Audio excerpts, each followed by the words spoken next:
Assalamualaikum warahmatullahi wabarakatuh. Bismillahirrahmanirrahim. Alhamdulillahi rabbil alamin. Wa bihi nasta'in ala umuri dunya waddin. Wassalatu wassalamu ala asyrafil anbiya wa mursalin wa ala alihi wa sahbihi wa man sara ala nahjihi bi ihsanin ila yaumidin wa ba'd. Allahumma inna nas'aluka ilman nafi'a wa na'udzubika min ilmin la yanfa'. Allahumma 'allimna ma yanfa'una wanfa'na bima 'allamtana. Allahumma aslih lana umurana kullaha wa aslih ulata umurina wansurna wal muslimina wal madlumina fi Filistin wa fi kulli makan. Alhamdulillah, kita panjatkan puji dan syukur kita kepada Allah Tabaraka wa Ta'ala atas segala nikmat dan karunia Allah berikan dan Allah limpahkan kepada kita, sebagaimana salawat dan salam semoga tercurah kepada Rasulullah SAW beserta para keluarga, para sahabat dan orang-orang yang istiqomah berjalan di bawah naungan sunnah beliau sampai hari kiamat kelak.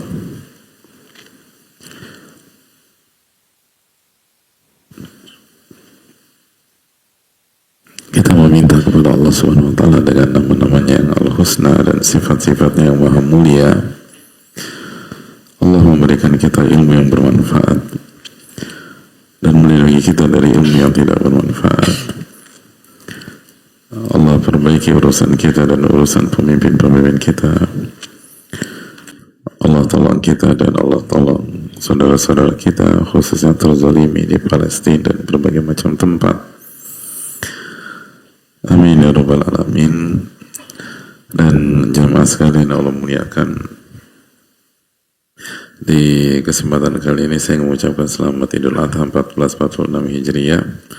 Taqabbalallahu minna wa minkum.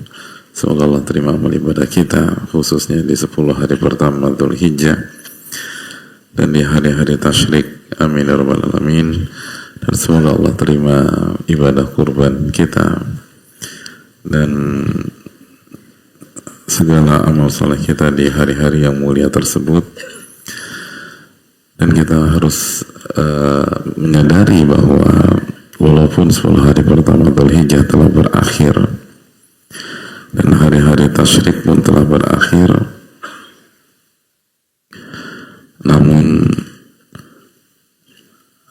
kita masih berada di satu dari 4 bulan haram di mana amal ibadah dilipat gandakan oleh Allah Subhanahu wa Ta'ala. Pahala dari amal ibadah itu dilipat gandakan oleh Allah Subhanahu wa Ta'ala, dan dosa-dosa pun dilipat gandakan oleh Allah Subhanahu wa Ta'ala. Jadi musim ibadah ini belum berakhir sampai akhir bulan depan. Jadi kita masih punya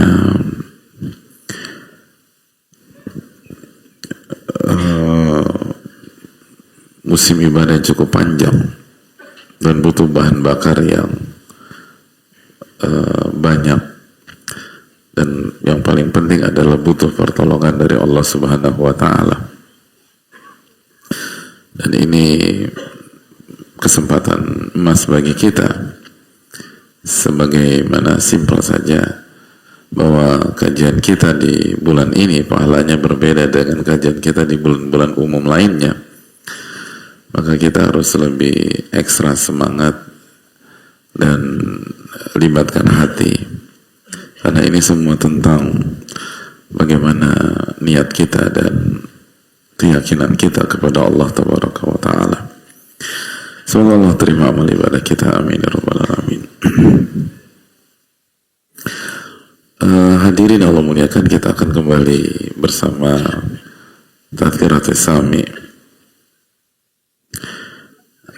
karya Ibnu Jama'ah rahimahullahu ta'ala, dan kita sedang membahas tentang sifat-sifat yang diridhoi oleh Allah Subhanahu wa Ta'ala dan hendaknya dimiliki oleh seorang muslim secara umum dan penuntut ilmu secara khusus. Dan kita sedang membahas tentang ketakwaan. Berbicara tentang ketakwaan, dan kita baru saja menyelesaikan Idul Adha dan menjalani ibadah kurban, maka tentu saja kita nggak bisa pisahkan antara ketakwaan dan berkurban, khususnya tentang sejarah berkurban. Karena sejarah berkurban ketika Nabi Ibrahim alaihissalam menjalankan perintah Allah SWT untuk menyembelih Ismail alaihi wassalam, itu adalah takwa itu sendiri. Bahkan itu adalah contoh ketakwaan yang paling heroik, yang paling luar biasa. Maka pada kesempatan kali ini saya kembali membacakan pertolongan para ulama kita. Kali ini tentang Ibrahim tentang masalah ini, dan kita benar-benar mendapatkan pelajaran amal. Saya ini takwa itu adalah hal yang sangat familiar di kehidupan kita dari dulu sampai sekarang. Kata ini selalu menyapa telinga kita dan pendengaran kita. Sering kita dengar, sering kita ucapkan, tapi nggak mudah untuk diwujudkan. Maka kita butuh ilmu yang lebih dalam tentang ketakwaan,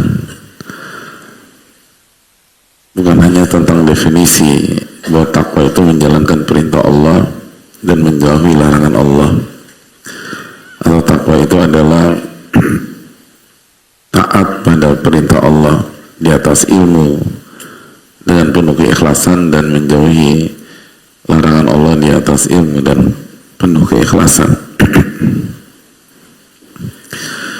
Dan salah satu cara kita belajar adalah melalui kisah.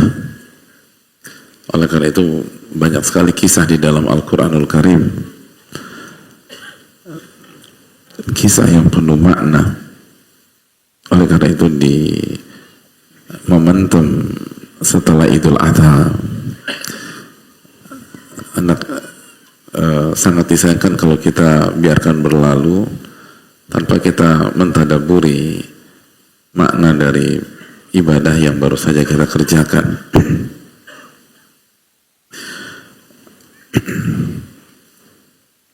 Jamaah yang Allah muliakan,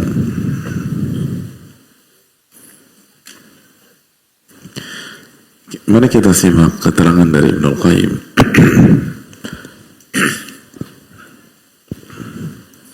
Rahimahullah ta'ala. Dan kembali kita putar memori kita ke kisah Nabi Ibrahim dan Nabi Ismail alaihi wassalam. Beliau menyampaikan rahimahullah, wa lamma sa'ala Ibrahim alaihi salam al-walad fa'utiyah. Ketika Nabi Ibrahim berdoa kepada Allah SWT meminta anak, Rabbi habli minas salihin. Dan itu sudah bukan rahasia lagi bagi kita, bagi yang membaca sejarah dan membaca Al-Quranul Karim. Nabi Ibrahim alaihissalam banyak berdoa kepada Allah, dan salah satu permintaannya adalah anak. Rabbi habli minas salihin. Maka Ibnu Qayyim membawakan angle itu ketika Nabi Ibrahim berdoa meminta anak kepada Allah Subhanahu wa taala. Fa'utiyahu.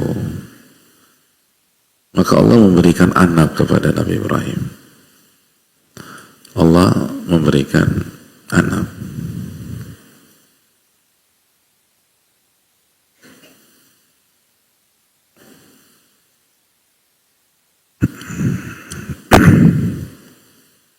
Allah memberikan anak. Dan Allah jelaskan dalam surat As-Saffat ayat 101, "Fabasyarnahu bigulamin halim." Dan kami beri kabar gembira kepada Nabi Ibrahim dengan anak yang halim, anak yang sangat matang dan sangat luar biasa kemampuannya dalam berpikir, kemampuannya dalam bersikap, kemampuannya dalam bertindak. Anak ini punya hilm. Hilm itu kematangan, kehati-hatian, tidak tergesa-gesa, tidak terburu-buru, ketepatan, jago dalam timing. Dan itulah Nabi Ismail alaihissalam.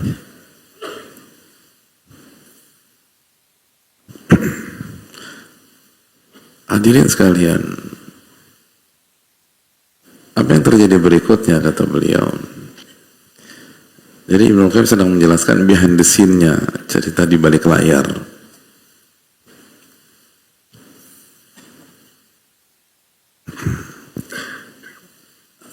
Coba hadirin minta anak.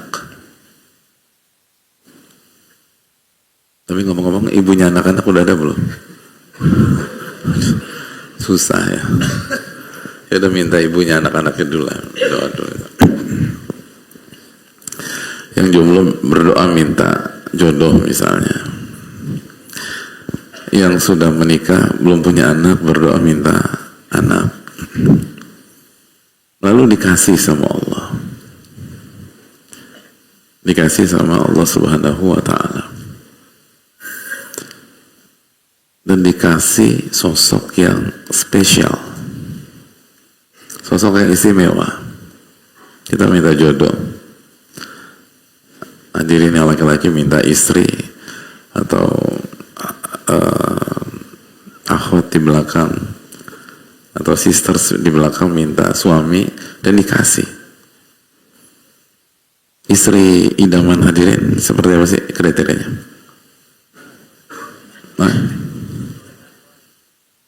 Nggak ada kriteria. Aku yang penting laku lah Pak Ustadz. Terserah. Asal ada yang mau aja saya terima. Nah, apa kriterianya?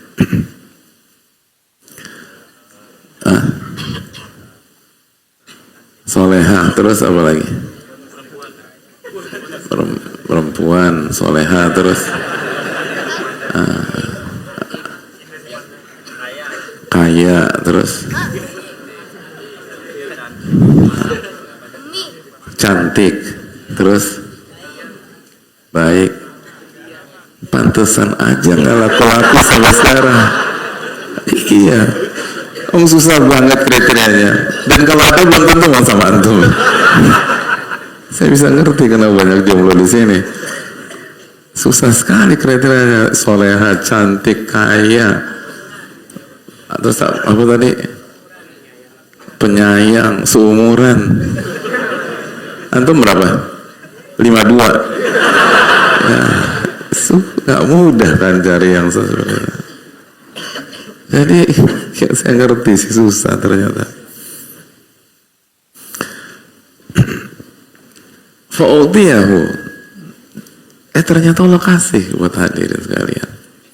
Semua kriteria yang hadirin dambakan dikasih sama Allah.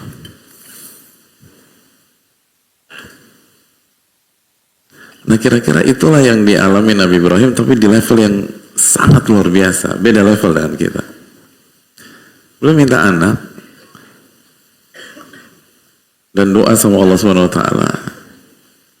Dan Allah memberikan fabasyarnahu bigulamin halim.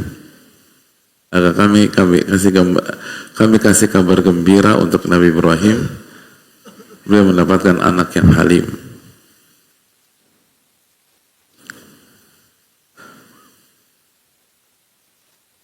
Lalu apa yang terjadi?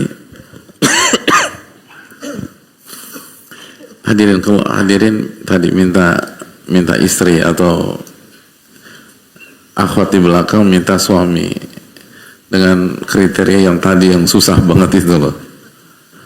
terus dikasih sama Allah, yang terjadi apa?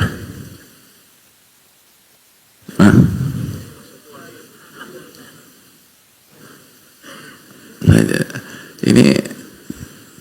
Ini aja realita, dikasih semua spek itu, yang terjadi apa? Hah? Alhamdulillah.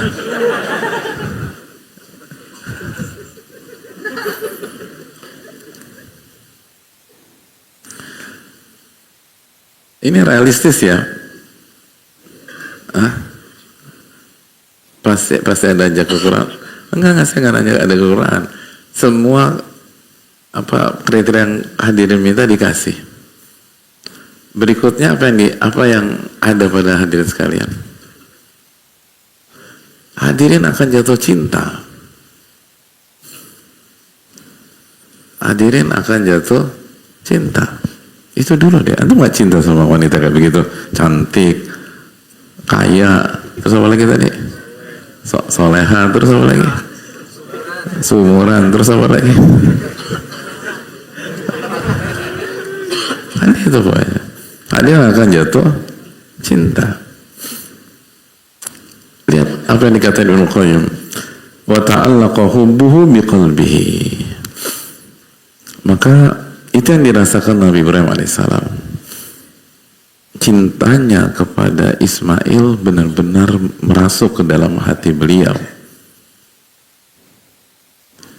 Ada banyak orang tua punya anak nyebelin, tapi tetap yang namanya anak-anak Pak Ustadz kata mereka. Dan orang tuanya mencintai anaknya. Kita tahu ada banyak orang tua anaknya mengecewakan,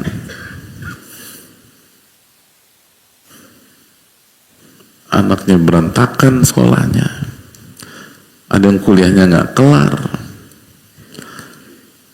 ada yang pakai drugs, tapi orang tuanya tetap mengatakan walaupun bagaimanapun ia tetap anak saya, dan saya tidak pernah tidak mencintai dia. Itu anak yang di luar ekspektasi.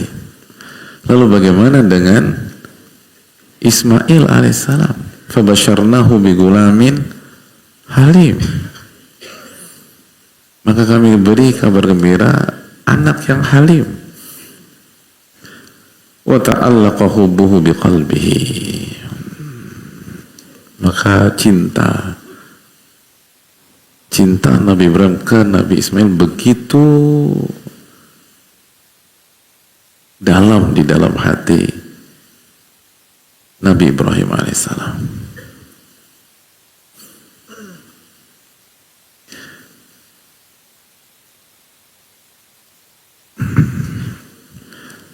Fa'akhadha minhu syu'bah.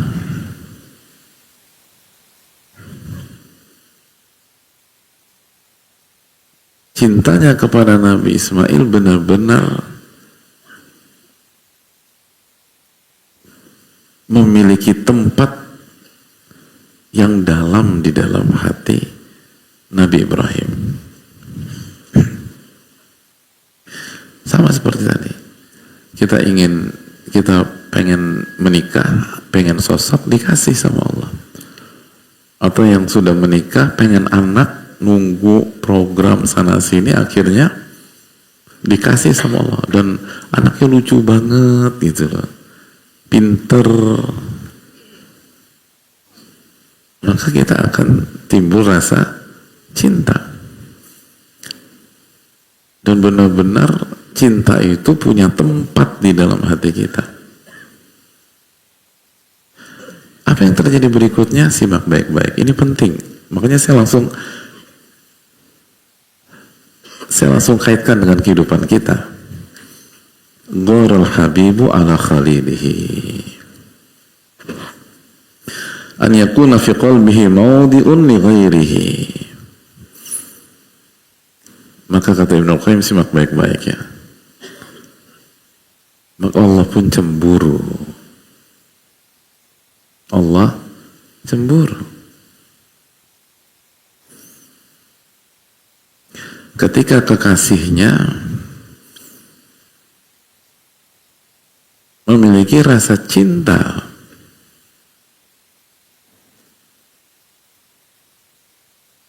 di dalam hatinya ke pihak lain, ke makhluk lain, fa'amarahu bidzabahihi, maka berikutnya apa? Allah perintahkan Nabi Ibrahim untuk menyembelih. Itu poinnya. Itu.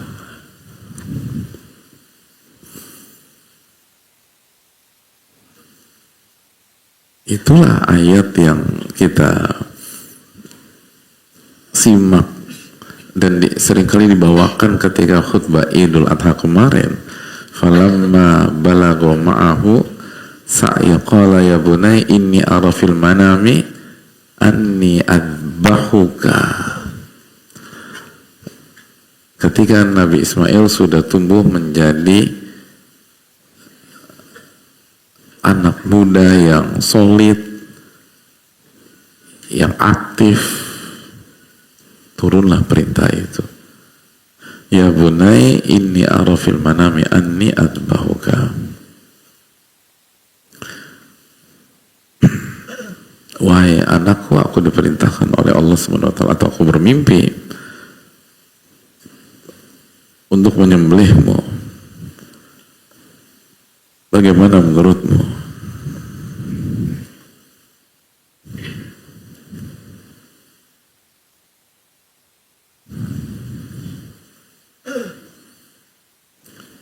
Hadirin Allah muliakan.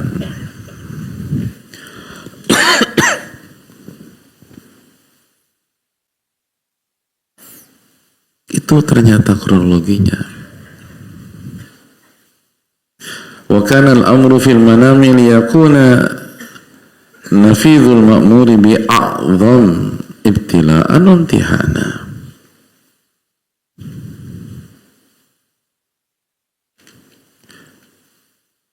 Dan Allah buat perintahnya melalui mimpi.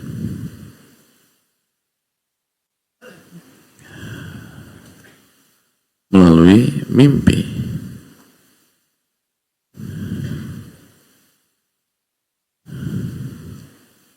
Agar apa? Liyakuna tanfidhul ma'muri bihi, agar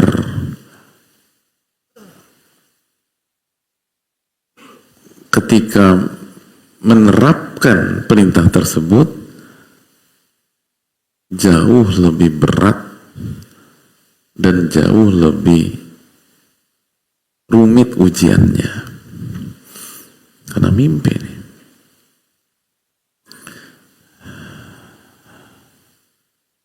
Itu hadirin.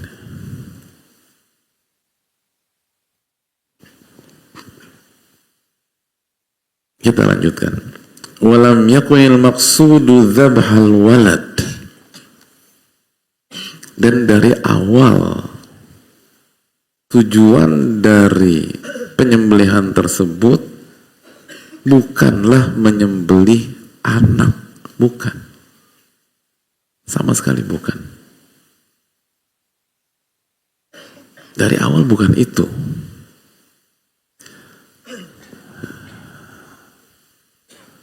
Dari awal bukan itu. Walakinnal maqsuda dzabhuhu min qalbihi.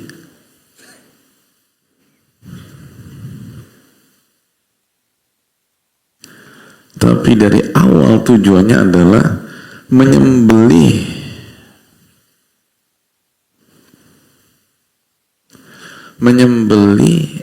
rasa cinta kepada anak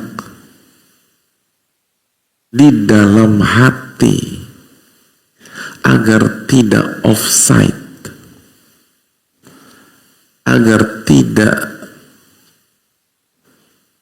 setara dengan cinta kepada Allah yang pada akhirnya kita syirik cinta.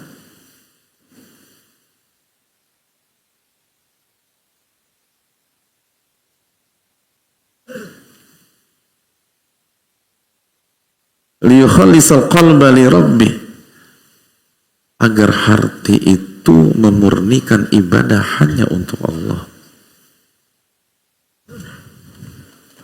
agar tidak ada cinta penghambaan, cinta ibadah,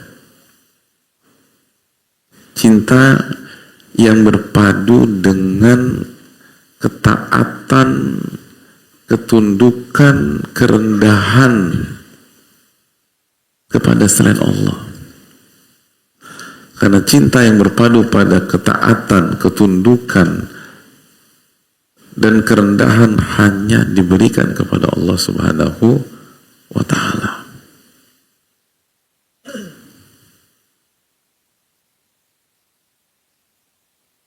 Itu tujuannya. Itu tujuannya.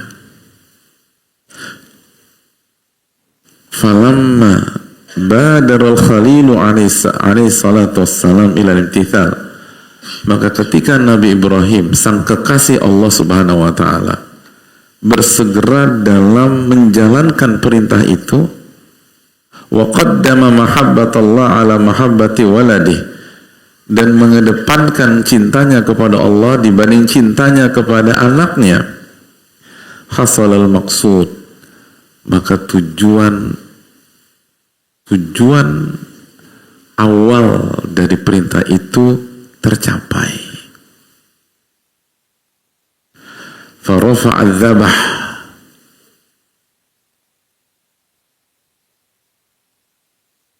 maka menyembelih anak di cancelled. Wa fudiya bi dzabhin 'azim, lalu diganti dengan domba yang gemuk.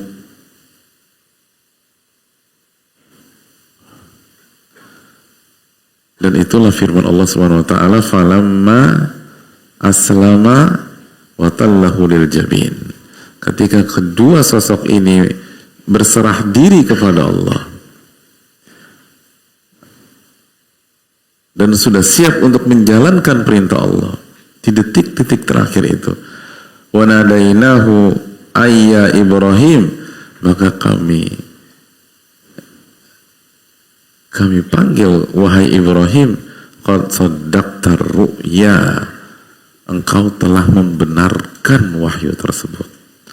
Inna kadzalika najzil muhsinin, sungguh begitulah kami memberikan balasan kepada orang-orang yang ihsan. Inna hadza lahuwal bala'ul mubin, ini adalah ujian yang sangat berat. Wa fadainahu bi dzabhin 'azim, dan kami ganti dengan domba yang gemuk. Wa tarakna alaihi fil akhirin, dan kami jadikan Nabi Ibrahim itu eksis sampai generasi-generasi berikutnya. Salamun ala Ibrahim, keselamatan kepada Nabi Ibrahim. Kadzalika najzil muhsinin, dan begitulah kami berikan ganjaran kepada orang-orang yang ihsan. Innahu min ibadina al-mu'minin, dan ia termasuk hamba-hamba yang beriman. Wa basyarnahu bi ishaqa nabiyyan minas salihin, dan kami berikan kabar gembira kepadanya akan anak berikutnya, yaitu Ishak, yang akan menjadi seorang nabi dan termasuk orang-orang yang soleh. Jadi hadirin Allah muliakan, ini hal yang harus kita renungkan. Ini pelajaran mahal dalam ketakwaan.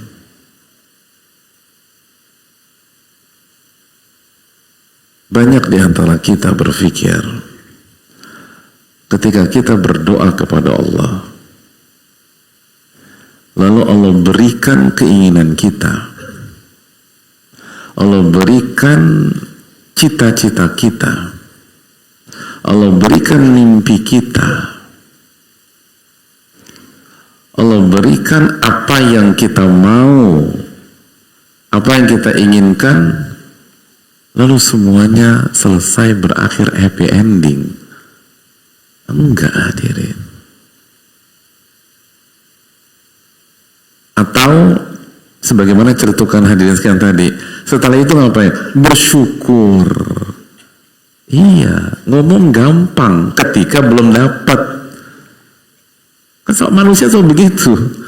Kan nanti kalau sama kan, nanti kalau aku jadi orang kaya aku akan begini. Kan belum jadi orang kaya,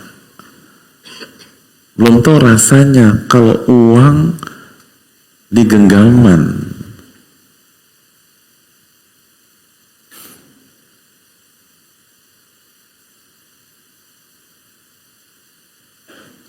Gak gampang.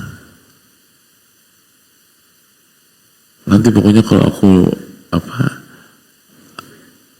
bisa, kalau aku dapat uang aku akan rajin tahajud, rajin ngaji, aku mau buat masjid yang luas segala macam. Ya kan belum jadi orang kaya hadirin. Atau misalnya pokoknya kalau aku dapat istri yang tadi cantik, kaya, soleha, baik hati, tidak sombong, suka menabung dan seterusnya, aku akan didik, aku akan jagain segala macam. Kan belum dapat. Begitu dapat peta berubah. Kenapa? Karena ketika hadirin mengatakan bersyukur, tadi bersyukur, terus apa? Bersyukur dan semua hal positif, belum ada ujian cinta. Hati hadirin sekalian belum mencintai, karena sosoknya belum ada, belum mencintai. Pokoknya kalau aku punya uang banyak aku akan bangun masjid segala macam. Kan fulusnya belum ada. Hati belum mencintai itu. Cinta kepada uang belum masuk ke dalam hati secara real. Begitu sosoknya ada, barulah itu a new chapter hadirin. Ini episode yang baru di saat cinta masuk ke dalam hati. Begitu cinta kepada seseorang atau kepada hal duniawi masuk ke dalam hati, oh itu peta berubah dan akan melahirkan banyak dinamika panjang dan pelik. Di antaranya misalnya rasa memiliki. Ketika rasa cinta kepada harta itu sudah ada, rasa memiliki itu lahir. Kalau udah rasa memiliki, ngeluarin duit itu panjang urusannya hadirin. Waktu sebelumnya kan belum ada rasa memiliki, orang nggak punya, enak kita bilang. Rencananya kalau jadi orang kaya masjidnya berapa? 5.000 meter kali ya. Menurut lo cukup nggak? Kurang 7.000 kayak langsung. Menurut lo masih kayaknya kurang. Oke 10.000. Enak aja gitu. Karena kan asal ngomong aja. Tapi begitu uang ada, masih ingat nggak pembicaraan kita yang 13 tahun yang lalu? Yang mana ya? Yang mana ya itu? Udah berubah yang mana ya? Itu belum dengar 1 meter di sana 25 juta. Oh. Itu langsung Allah Ghafurur Rahim udah. 1 meter 25 juta. 7.000 meter berapa? Jadi hadirin Allah muliakan, padahal ada duit, ini kita nggak ada, tapi kan rasa kepemilikan itu lahirnya dari mana? Cinta. Kalau antum jatuh cinta, antum akan punya rasa memiliki. Makanya orang jatuh cinta apa? Posesif. Kok senyum-senyum itu loh? Merasa sedikit terobati ya? Karena kemana-mana harus lapor, kemana harus Sherlock gitu ya. Makanya kalau ada istri yang begitu, paling tidak dia jatuh cinta sama antum. Paling nggak ada makhluk Allah yang mencintai antum gitu. Alhamdulillah. Tapi pastikan cintanya karena Allah Subhanahu wa Ta'ala gitu loh. Oh, itu susahnya minta ampun. Itu pelik. Dan hal-hal simpel jadi rumit. Karena apa? Karena cinta yang ada dalam hati sudah menguasai.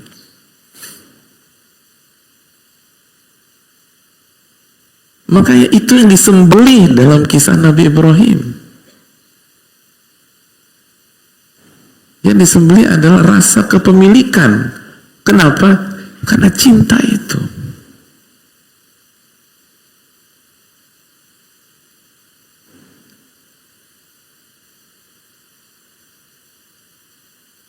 Itu yang menjadi kepelikan kita dalam bertakwa, hadirin. Itu yang membuat takwa itu susahnya minta ampun. Bukan secara objektif perintah itu sendiri. Yang buat susah kita bertakwa adalah dinamika di dalam hati. Bukan tentang substansi apa perintahnya. Ada banyak perintah itu gampang. Tapi ini menjadi rumit karena berkaitan dengan apa yang kita sukai dan apa yang kita cintai. Begitu sama, maka akan mudah kita lakukan. Begitu bertabrakan, disitulah ujian. Disitulah pertaruhannya. Makanya hadirin Allah muliakan, Allah mengangkat hamba-hambanya yang beribadah di tepian. Wa minan nas man ya'budullah ala harf. Di antara manusia ada yang beribadah kepada Allah di tepian. Dalam surat Al-Hajj ayat 11. Apa yang dimaksud di tepian? Allah jelaskan kepada kita. Fa in asabahu khairun itma'anna bihi. Kalau dia mendapatkan hal yang baik, yang sesuai dengan apa yang ada dalam hati dia, yang sesuai dengan keinginan, yang sesuai dengan yang dicita-citakan, yang sesuai dengan harapan, itma'anna bihi, tenang dia. Wa in asabathu fitnatun inqalaba ala wajhihi. Tapi sebaliknya, begitu dia berhadapan dengan sesuatu yang nggak sesuai dengan kepentingannya, nggak sesuai dengan yang dia suka, dan tidak sesuai dengan yang diharapkan, inqalaba ala wajhihi, dia berpaling. Khasirad dunya wal akhirah. Orang kayak gitu rugi di dunia dan di akhirat. Dzalika huwal khusranul mubin. Itu kerugian yang sangat nyata. Sangat nyata. Ini masalahnya.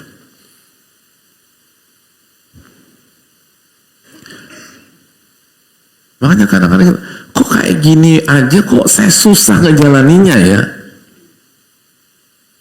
Atau kita ngomentarin orang, apa susahnya sih melakukan ini? Hadirin, bukan perbuatannya yang susah,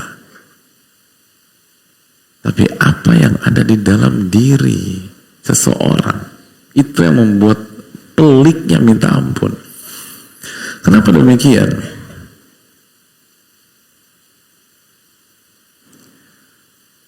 Syekhul Islam pernah mengatakan bahwa i'lam anna muharrikatil qalbi ilallahi thalatha. Sesungguhnya motornya hati itu ada 3. Yang menggerakkan hati kita kepada Allah itu ada 3. Yang membuat hati ini itu bergerak menuju Allah, bergerak mendekat kepada Allah, takarrub kepada Allah, itu ada 3. Yang pertama apa? Al-mahabbah, cinta. Yang kedua, wal khauf, takut kepada Allah. Karena takut kepada Allah, kita nggak jadi maksiat. Yang ketiga, wal raja, berharap. Wa aqwahal mahabbatu, dan yang paling powerful, yang paling kuat dari ketiga hal di atas, cinta. Wahil maqsudatu turadu li dzatiha, karena itulah tujuan dan inti dari ini semua. Li'annaha turadu fid dunya wal akhirah, karena dia yang dimaksud di dunia dan di akhirat.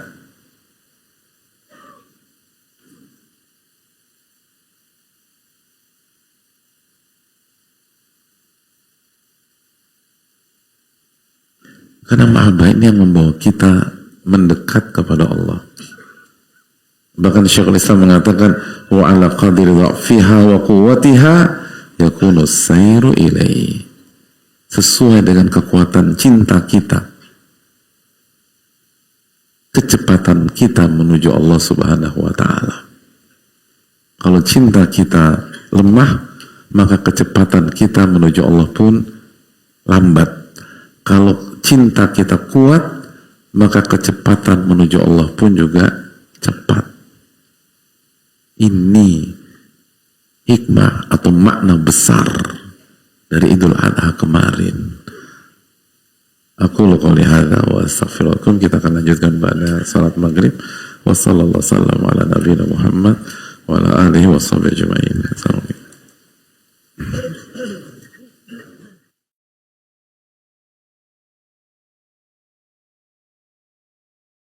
Assalamualaikum warahmatullahi wabarakatuh. Bismillah, alhamdulillah, wassalatu wassalamu ala rasulillah wa ala alihi wa sahbihi wa wala wa ba'd. Allahumma inna nas'aluka ilman nafi'a wa na'udzubika min ilmin la yanfa'. Allahumma aslih lana umurana kullaha wa aslih ulata umurina ya rabbal alamin. Hadirin Allah muliakan, alhamdulillah kita bersyukur kepada Allah Subhanahu wa taala atas nikmat yang Allah berikan kepada kita. Gimana, udah merenung belum tadi? Masih punya kriteria seperti itu hadirin? Hah? Masih ya? Masih.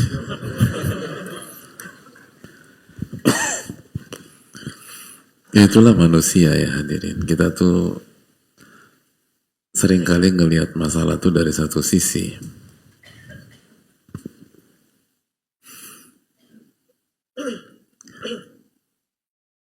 Semakin komplit, sebagai contoh lah, kita mulai dari tadi perjodohan kan. Hadirin sadar nggak, semakin komplit sifat-sifat baik dari pasangan kita, maka semakin mudah jatuh cinta kepada dia. Dan semakin dalam cinta kita kepada dia. Dan semakin dalam cinta itu, semakin susah dikontrol.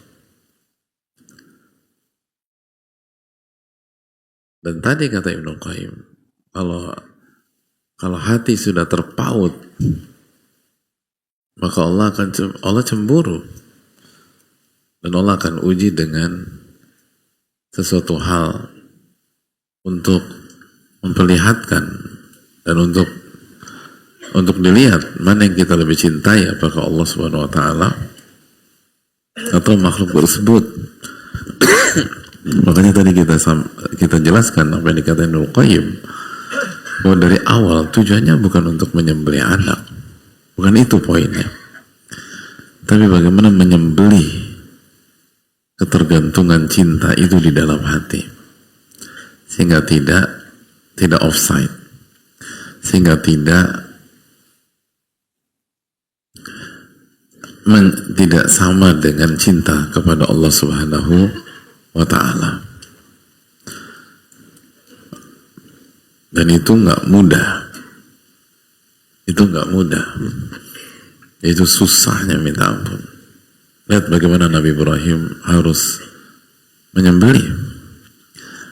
Lihat bagaimana Nabi Yakub harus kehilangan Nabi Yusuf alaihissalam. Kenapa Nabi Yusuf hadirin? Kan ada Benyamin, ada anak-anak. Karena itulah tambatan hati Nabi Yakub. Dan gak mudah loh.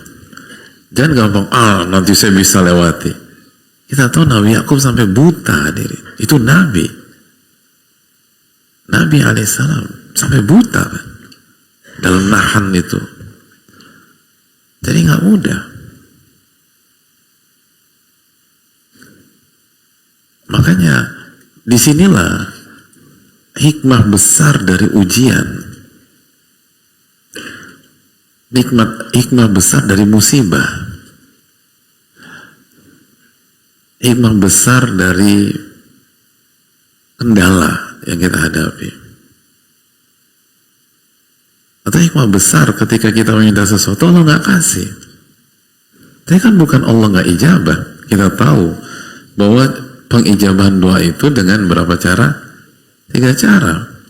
Kalau nggak dikasih di dunia, atau ya, dikasih di akhirat, atau dipalingkan dari musibah yang selevel dengan permintaan kita. Dan salah satu hikmahnya kenapa Allah nggak kasih, bisa jadi kita nggak sanggup dalam menahan gejolak cinta kalau kita memiliki hal tersebut. Dan Allah Maha tahu. Wa asa an takrahu syai'an wa huwa khairun lakum. Bisa jadi kalian nggak suka itu yang terbaik buat kalian. Wa asa an tuhibbu syai'an wa huwa syarrun lakum. Dan yang kalian inginkan, yang kalian anggap baik, bisa jadi buruk bagi kalian. Wallahu ya'lamu wa antum la ta'lamun. Allah Maha tahu dan kalian nggak tahu apa-apa. Al-Baqarah 216. Ini pelajaran mahal bagi kita semua, dan memberikan pelajaran juga dari sisi lain. Kalau kita menginginkan sesuatu, silakan berdoa sebagaimana Nabi Ibrahim berdoa, Rabbi habli minas shalihin. Tapi begitu Allah kasih, siap dengan konsekuensi, tanggung jawab. Anda yang minta, dan jadikan Nabi Ibrahim sebagai teladan. Beliau lulus ujian tersebut, bahkan sampai ujian menyembelih saja beliau lulus.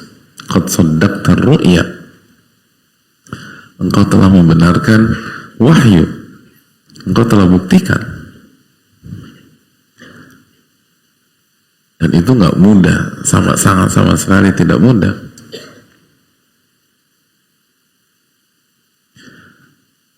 Masih ingat firman Allah Subhanahu wa taala dalam surat Al-Baqarah ayat 124. Wa idh ibtala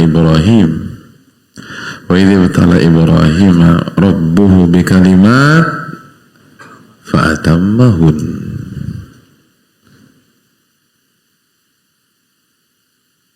Atau ayatnya Al-Baqarah 124. Wa idh ibtala Ibrahim rabbuhu bikalimat fa'atammahun. Dan ingatlah bagaimana Rabbnya Nabi Ibrahim menguji beliau alaihissalam,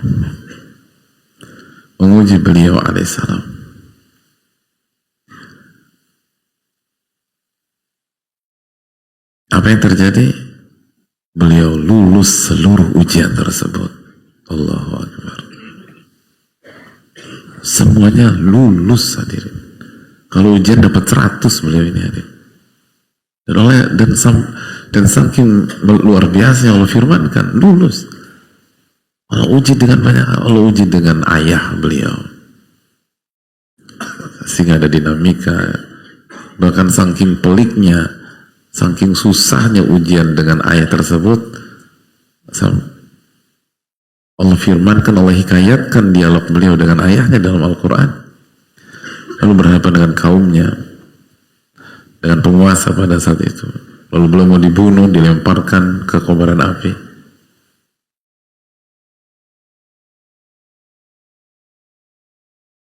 Lalu Sarah ditangkap di Mesir.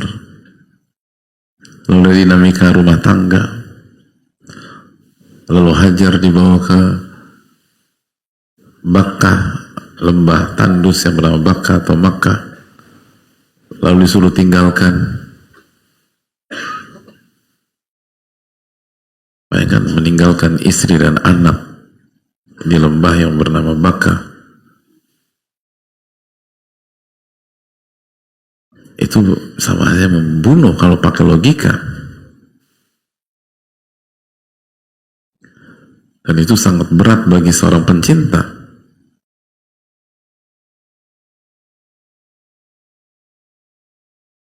Sampai-sampai beliau berjalan,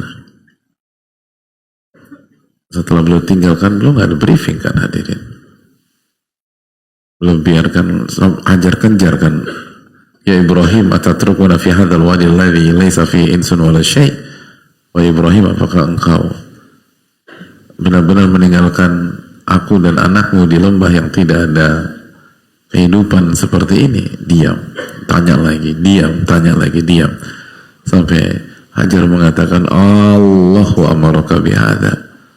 Apakah Allah yang memerintahkan engkau meninggalkan kami di sini? Lalu kata Naam, iya Allah. Lalu kata Hajar, idzan la yudhi'una. Kalau begitu Allah nggak akan sia-siakan saya. Kalau begitu Allah nggak akan sia-siakan kita. Oh ya hadirin,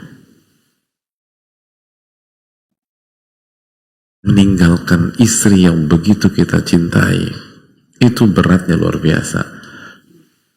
Kebayangkan gak sih kalau kita di posisi suami seperti itu? Apalagi ketika ditinggalkan, responnya seperti itu.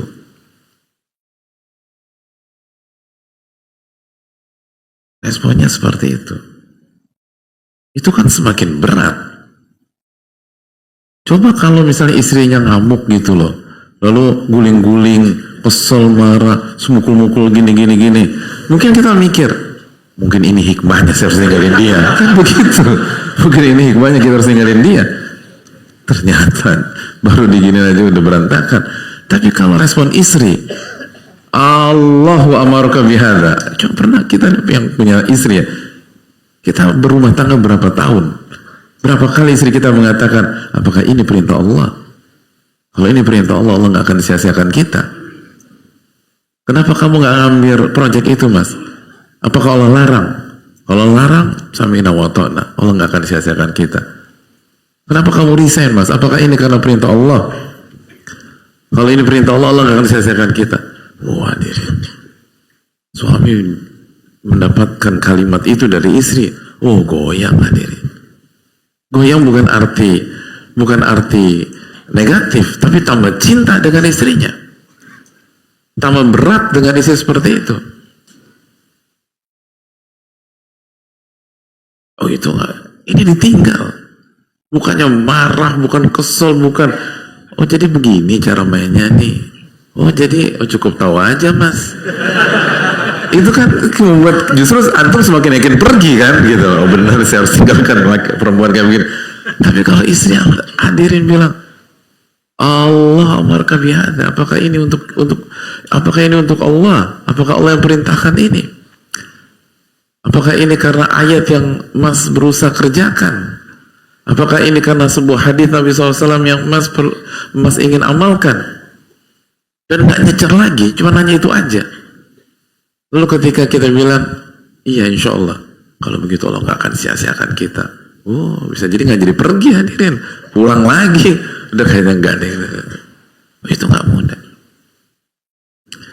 Makanya kan ada sekalian, Nabi Ibrahim pada saat itu kan berjalan meninggalkan Hajar dengan Ismail, terus berjalan sampai di spot, di lokasi yang sekarang Ma'la. Kalau bagi hadirin yang ke Mekah ada kuburan Ma'la, sampai di sekitar situ kuburannya Khadijah radhiyallahu taala anha, kuburannya Khadijah radhiyallahu taala anha. Dan di situ beliau berhenti, lalu beliau berdoa kepada Allah dengan doa yang Allah hikayatkan di dalam Al-Quran, di dalam surat Ibrahim ayat 37. Rabbana inni askantu min dhurriyyati biwadin ghairi dhi zar'in inda baitikal muharram Rabbana liyuqimus shalah faj'al af'idatan minan nas tahwi ilaihim warzuqhum minats thamarat la'allahum yashkurun. Cerita Nabi, ya Allah, aku tinggalkan istri dan anakku di lembah yang tidak ada kehidupan. Gak ada kehidupan, gak ada tanaman, gak ada air, gak ada binatang. Tapi indah baitikal muharram, di sisi rumahmu yang sangat mulia, ya Allah, dalam rangka menegakkan sholat, Allahu Akbar. Faja'al afidatan minan nasi tahu ilaihim, jadikanlah hati manusia terpaut kepada mereka. Makanya Allah mengatakan setiap ada rasa rindu ke Ka'bah, itu artinya doa Nabi Ibrahim diijabah sama Allah. Karena Nabi Ibrahim meminta hati manusia terpaut ke sana. Faja'al afidatan nas tahu ilaihim warzuqhum minats thamarat, dan kasih mereka rezeki dari buah-buahan, la'allahum yashkurun, agar mereka bersyukur. Lalu beliau mengatakan apa? Rabbana innaka ta'lam ma nukhfi wa ma nu'lin. Ya Allah, Engkau maha tahu apa yang aku sembunyikan dan apa yang aku perlihatkan. Apa maksud sembunyikan dan perlihatkan di antara tafsir ayat ini? Yang aku sembunyikan adalah kesedihan, dan yang aku perlihatkan adalah air mata. Air mata, hadirin. Jadi Nabi Ibrahim tuh nangis ketika jalan, hadirin sekalian. Nangis. Sosok yang ketika dilempar ke kobaran api, tenangnya luar biasa. Sosok yang ketika malaikat Jibril menawarkan bantuan sebelum dilemparkan kobaran api, itu tenangnya luar biasa. Tapi begitu disuruh tinggalkan istri dan anak, nangis hadirin. Sambil bilang, Rabbana innaka ta'lamu ma nukhfi wa ma nu'lin. Ya Allah, Engkau maha tahu air mata yang aku kucurkan, dan air mata yang aku kucurkan tidak seberapa dengan kesedihan yang aku rasakan. Itu ujian cinta, hadirin. Itu beratnya luar biasa. Siapa yang gak berat meninggalkan istri seperti itu? Istri yang mengatakan, Allahu amaruka bihada. Apakah Allah yang memerintahkan engkau meninggalkan aku? Idzan la yudhina, Allah gak akan sia-siakan. Itu turbulensi, hadirin. Itu jet coaster di dalam hati. Nah, itu yang seringkali kita lupa. Kita hanya berpikir minta semoga dikabulkan, minta semoga dikabulkan, minta semoga dikabulkan. Terlepas itu istri, atau itu suami, atau itu anak, atau itu harta, atau itu jabatan, atau itu popularitas dan seterusnya. Tapi kita lupa, bisa nggak kita mengelola hati kita ketika Allah kasih? Bisa tidak kita memanage rasa cinta agar tetap proporsional? Bisa nggak kita meredam agar cinta itu tidak liar di dalam hati kita? Bisa nggak kita menjaga agar hati kita tidak tersandra makhluk tersebut, tidak tersandra pihak yang kita cintai, sehingga kita mencintai mereka seperti kita mencintai Allah Subhanahu wa Ta'ala, dan kita jatuh ke dalam kesyirikan, dan kita membuat Allah murka, dan Allah akan uji kita untuk melihat gimana sikap kita dengan hal-hal tersebut. Dan ujian-ujian itu, ya Allah, ada susahnya minta ampun. Sekali Nabi Ibrahim nangis, hadirin, nangis. Dan beliau curhat kepada Allah, Rabbana innaka ta'lamu ma nukhfi wa ma nu'lin.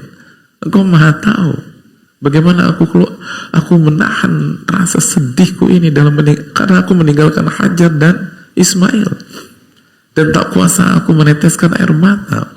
Allahu Akbar. Orang yang gak takut mati, hadirin, nangis ketika meninggalkan Hajar dan Ismail.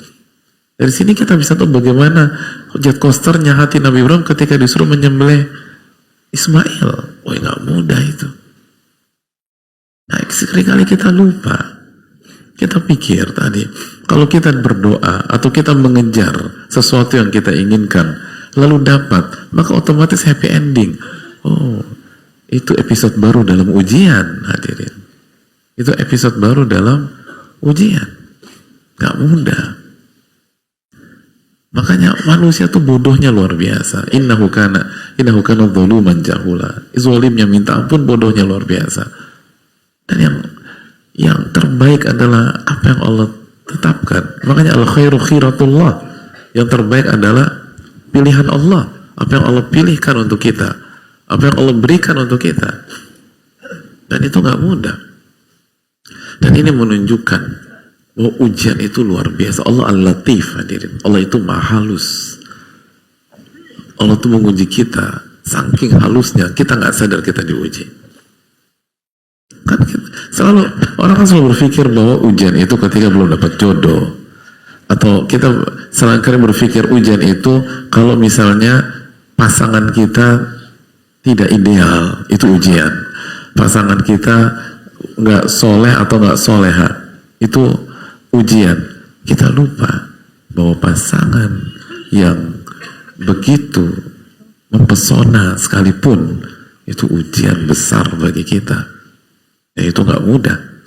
Kita berpikir selama ini bahwa ketika pasangan belum punya anak itu ujian, berusaha program gagal itu ujian. Kita lupa semakin luar biasa seorang anak itu ujian yang sangat luar biasa kepada orang tuanya, sangat luar biasa. Dan Allah akan uji benaran. Allah ingin lihat siapa yang diprioritaskan, Allah kah atau anak dan istri tersebut, Allah kah atau suami, Allah kah atau si A, si B, si C, Allah kah atau harta kita, Allah kah atau power kita. Allah akan uji itu. Karena Allah sekali lagi sebagaimana dikatakan Ibnu Qayyim, cemburu dan tidak mau ada yang sejajar dengannya subhanahu wa ta'ala. Nah, ini PR kita.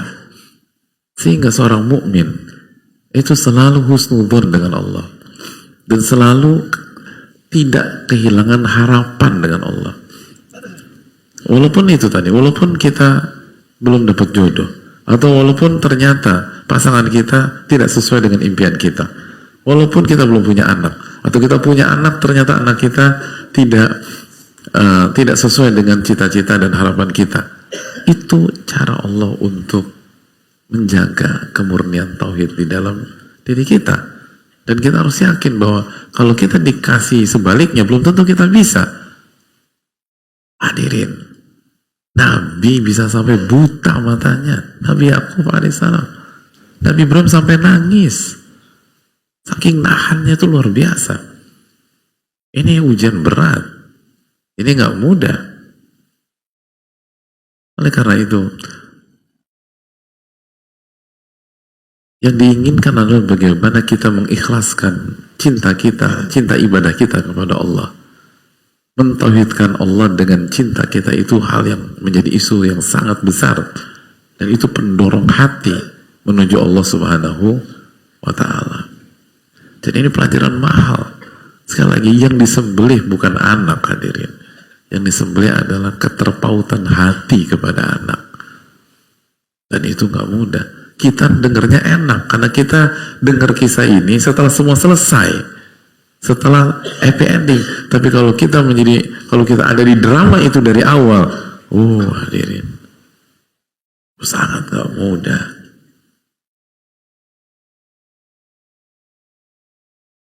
Itu ujian yang sangat berat.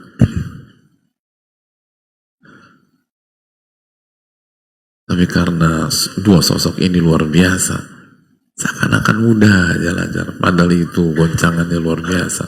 Jet coaster dalam hati itu luar biasa. Jadi inilah poinnya. Kenapa misalnya di antara kita yang struggle dalam kemiskinan atau nggak ada uang dan seterusnya, kita berusaha untuk jadi orang kaya, gagal lagi. Allah tahu yang terbaik buat kita. Dan jadi kalau kita dikasih kekayaan, cinta kita ke sana, dan kita akan tunduk dan patuh sama harta, sebagaimana seorang hamba patuh sama Allah Subhanahu Wa Taala. Dan kita jatuh ke dalam kesyirikan. Jadi Jadi itu yang perlu kita camkan. Al khairu khiratullah. Yang terbaik adalah pilihan Allah SWT. Tapi tetap meminta yang baik-baik. Jadi mulai jangan sampai pulang dari kajian ini, ya Allah berikanlah saya istri yang nggak soleh-soleh amat ya Allah. Ya bukan itu juga diri, gitu loh. Ya Allah berikanlah saya suami yang agak bandel-bandel dikit ya Allah. Jangan begitu juga. Laqad kana lakum fi Rasulillah uswatun hasanah. Telah ada dalam diri Rasulullah SAW suri tauladan yang baik buat kalian. Telah ada dalam diri para anbiya teladan bagi kita. Tetap minta yang baik dan yang terbaik. Kejar cita-cita setinggi mungkin. Minta hal-hal yang baik, yang soleh dan seterusnya. Tapi jangan lupa bahwa itu pun juga ujian. Bersiaplah dan berbenahlah. Bersiaplah dan berbenahlah. Karena sekali lagi itu tadi. Dan itu kan sangat logis hadirin. Sangat logis. Setiap hal yang istimewa itu akan mengandung konsekuensi yang besar. Selalu demikian. Setiap hal yang istimewa konsekuensinya ada, bukan berhenti sampai di sana. Setiap hadirin, ya simpel aja lah. Kita keluar dulu dari bab cinta ke poin ini. Ketika misalnya saya mau tanya, mobil impian hadirin itu apa? Kalau bebas milih, mau beli mobil apa?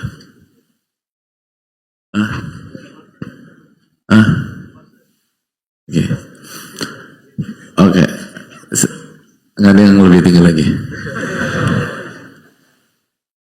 Oke, pertanyaannya,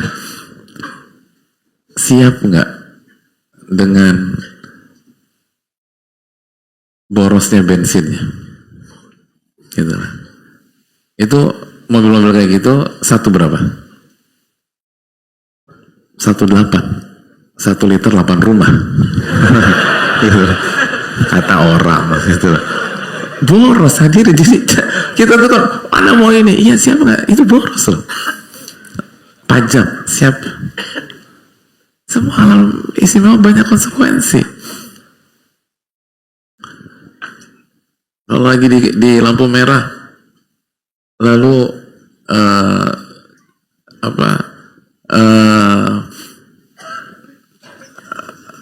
copet kaca spion.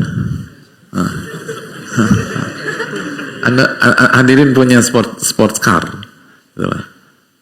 kaca spionnya 1 diambil, berapa harganya?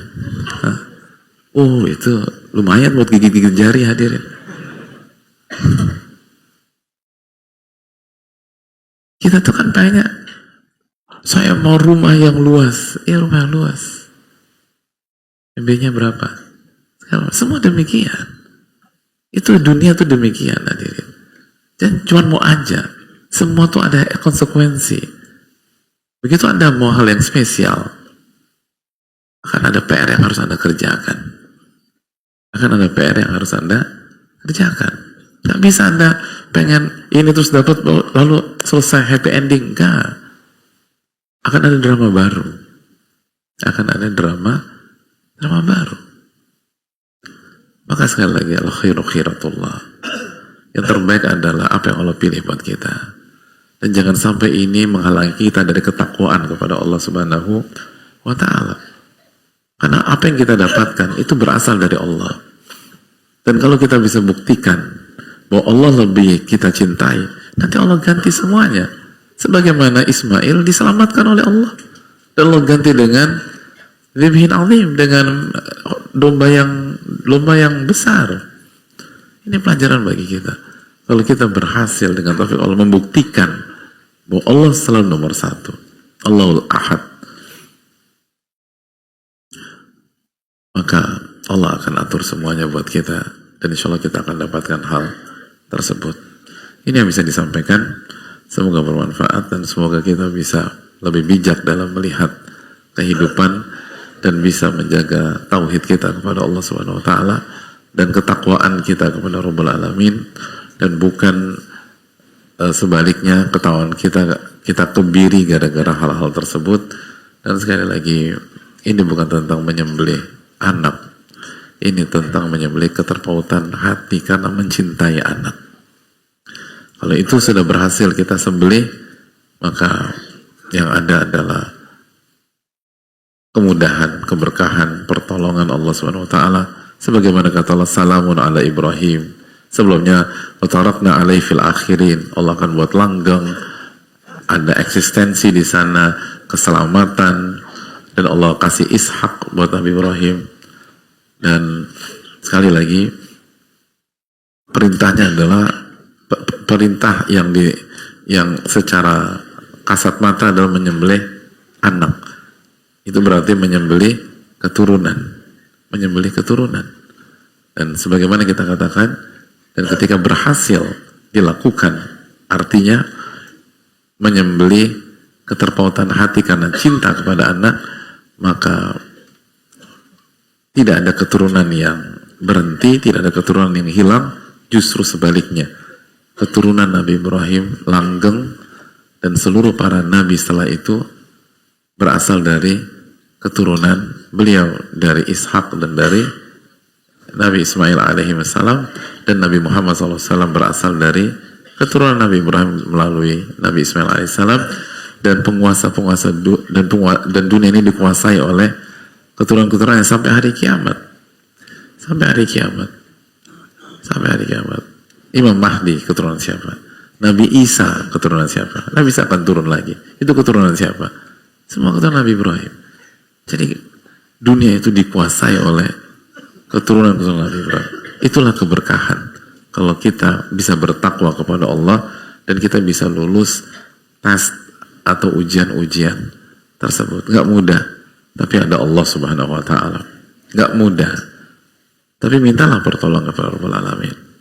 Kita lemah, tapi Allah Al-Qawi, Allah yang Maha Kuat.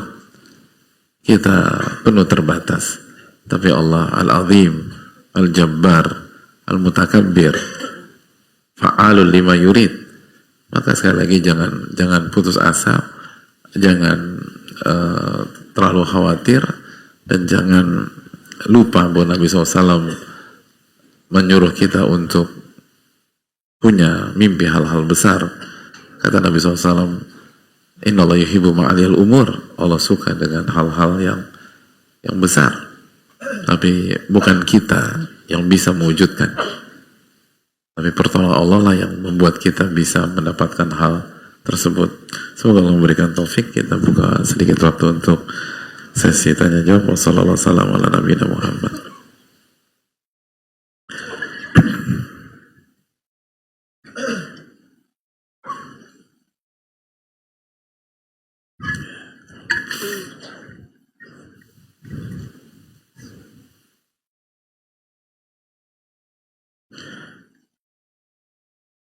Assalamualaikum warahmatullahi wabarakatuh. Waalaikumsalam warahmatullahi wabarakatuh. Semoga Allah semoga Ustadz, para panitia dan seluruh jamaah dirahmati dan diberkahi oleh Allah Subhanahu wa taala. Amin ya rabbal alamin. Dan Allah berikan kebaikan dunia dan akhirat. Allahumma amin amin ya rabbal alamin. Begitu juga dengan bertanya. Suami saya banyak sekali perubahan yang lebih baik, Ustadz. Alhamdulillah. Semenjak banyak belajar dan sering ikut kajian, alhamdulillah. Oleh karena itu saya jadi tambah cinta, alhamdulillah. Ya itu poin kan, itu poin pembahasan kita hari ini. Jelas lah, semakin baik perasaan kita, maka rasa itu akan semakin besar. Tapi saya takut, Ustaz, cinta saya kepada suami melebihi cinta saya kepada Allah. Bagaimana cara saya tetap mencintai Allah lebih dari mencintai suami saya yang Masya Allah baiknya? Tetap ya gitu lah. Ada kesempatan sedikit masuk. Jazakallahu khairan, barakallahu fikum wa iyyak wa iyyak. Assalamualaikum warahmatullahi wabarakatuh. Pertama, doa kepada Allah Subhanahu wa taala. Di antara doa yang diajarkan Nabi SAW, Allahumma inni as'aluka hubbak wa hubba man yuhibbuk wa hubbal amali alladhi yuqarribuni ila hubbik. Ya Allah, aku meminta agar aku bisa mencintaimu dan mencintai sosok yang kau cintai, atau sosok yang mencintaimu, dan mencintai amalan yang membuat aku mencintaimu dan dekat kepadamu. Jadi berdoalah kepada Allah Subhanahu wa taala. Lalu yang kedua yang perlu kita lakukan adalah jalani kehidupan secara natural, dan setiap perintah Allah dijalankan, setiap larangan Allah dijauhi, dan tanpa kita minta pun persimpangan itu akan datang. Mana yang lebih kita dahulukan, Allah Subhanahu wa taala atau suami kita? Dan itu nggak akan mencederai rumah tangga, insya Allah taala. Karena kalau kedua belah pihak komit menomorsatukan cinta Allah Subhanahu wa taala dan perintah atau larangan Allah, maka rumah tangga akan dijaga oleh Allah Subhanahu wa taala. Ihfadillaha yahfadka, kata Nabi SAW. Jagalah hak Allah, niscaya Allah akan jaga Anda dan keluarga. Itu poin. Dan cintailah suami kita karena Allah Subhanahu wa taala. Bukan cinta yang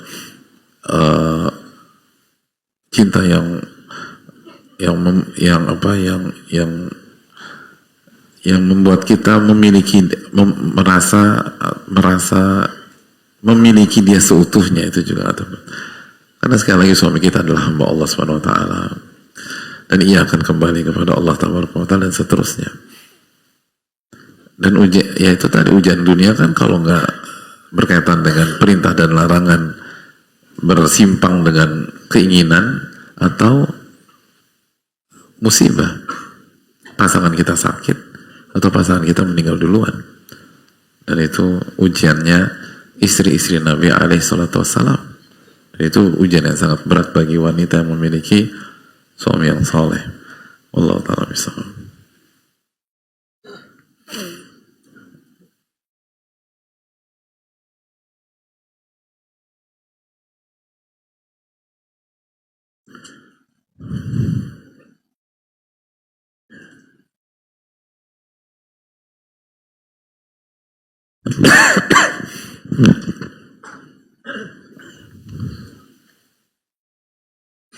Assalamualaikum warahmatullahi wabarakatuh. Waalaikumsalam warahmatullahi wabarakatuh. Semoga Allah merahmati Ibnu Qayyim, para ulama, ustadz, keluarga, tim kajian, dan para kaum muslimin. Amin ya rabbal alamin wa iyyakum.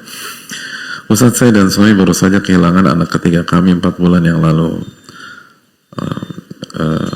Inna lillahi ma akhwadha wa lahu ma ata wa kullu ajalin wa kullu syai'in bi ajal musamma faltasbiru wa tahtasibu.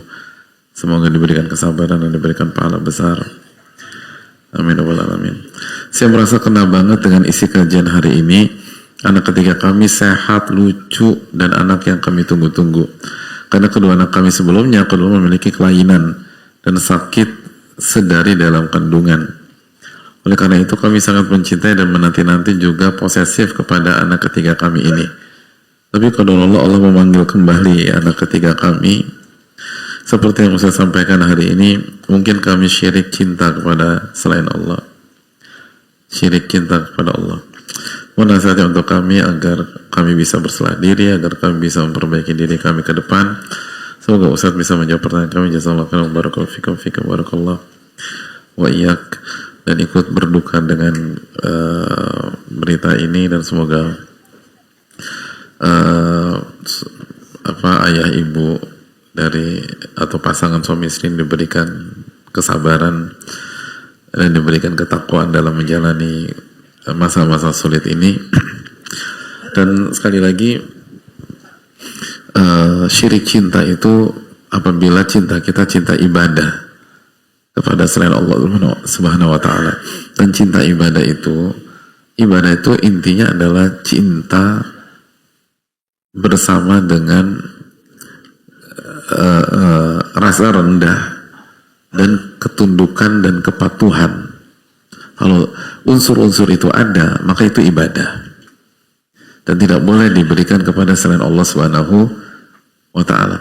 Jadi jangan salah paham, bukan berarti kita nggak boleh mencintai istri kita, atau tidak boleh mencintai suami kita, atau tidak mencintai anak-anak kita. Enggak, cintai mereka, tapi jangan sampai pada titik cinta ibadah kita merendah, yang pada akhirnya kita akan tunduk dan patuh seperti kita tunduk dan patuh kepada Allah Subhanahu wa ta'ala. Makanya kan parameternya kan hadis Nabi hadis Nabi SAW, la ta'ata li makhlukin fi ma'siyati khaliq.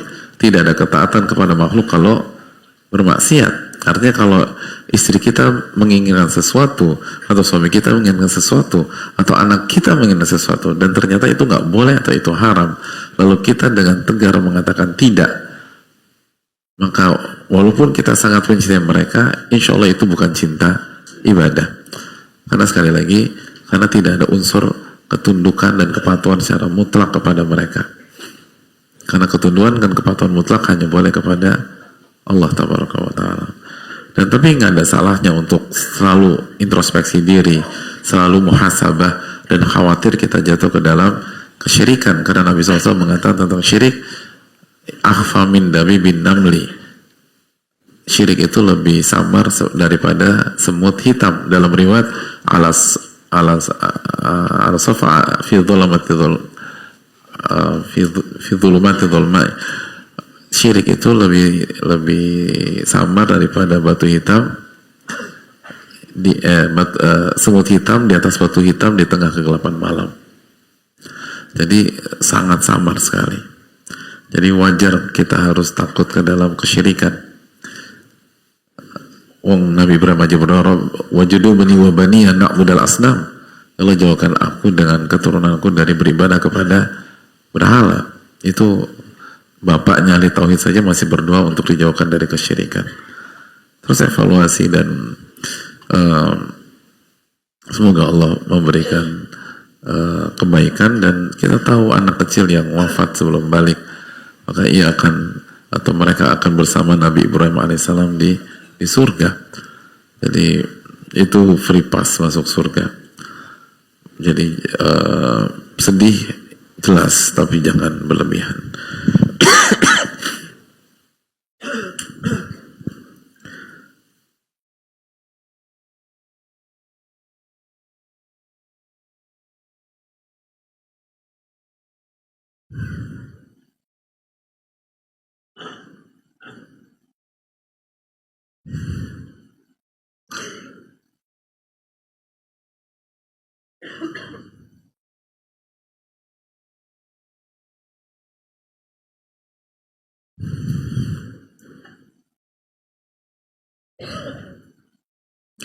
Saya rasa cukup sampai di sini. Semoga Allah memberikan taufik kepada kita, dan semoga Allah terima amal ibadah kita, Allah terima kurban kita, dan semoga Allah terima amal ibadah kita di 10 hari pertama Dzulhijjah dan hari-hari tasyrik, dan semoga Allah menerima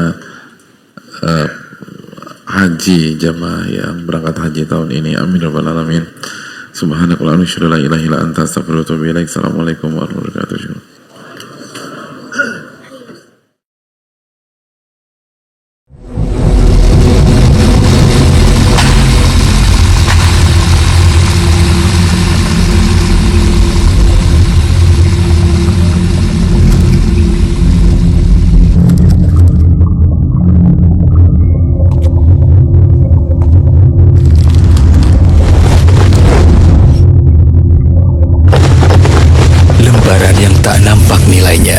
Potongan yang tak terbesit manfaatnya diolah, dipadukan dengan penuh asa, dengan balutan keikhlasan dan pengorbanan. Hal-hal kecil menjadi kian bermakna, kian berharga, penuh peluang amal selanjutnya. Inilah karya besar yang kita ikhtiarkan bersama. Sebuah dedikasi untuk para pembawa lentera ilmu. Semoga dijadikan olehnya satu amalan yang menuai limpahan maslahat.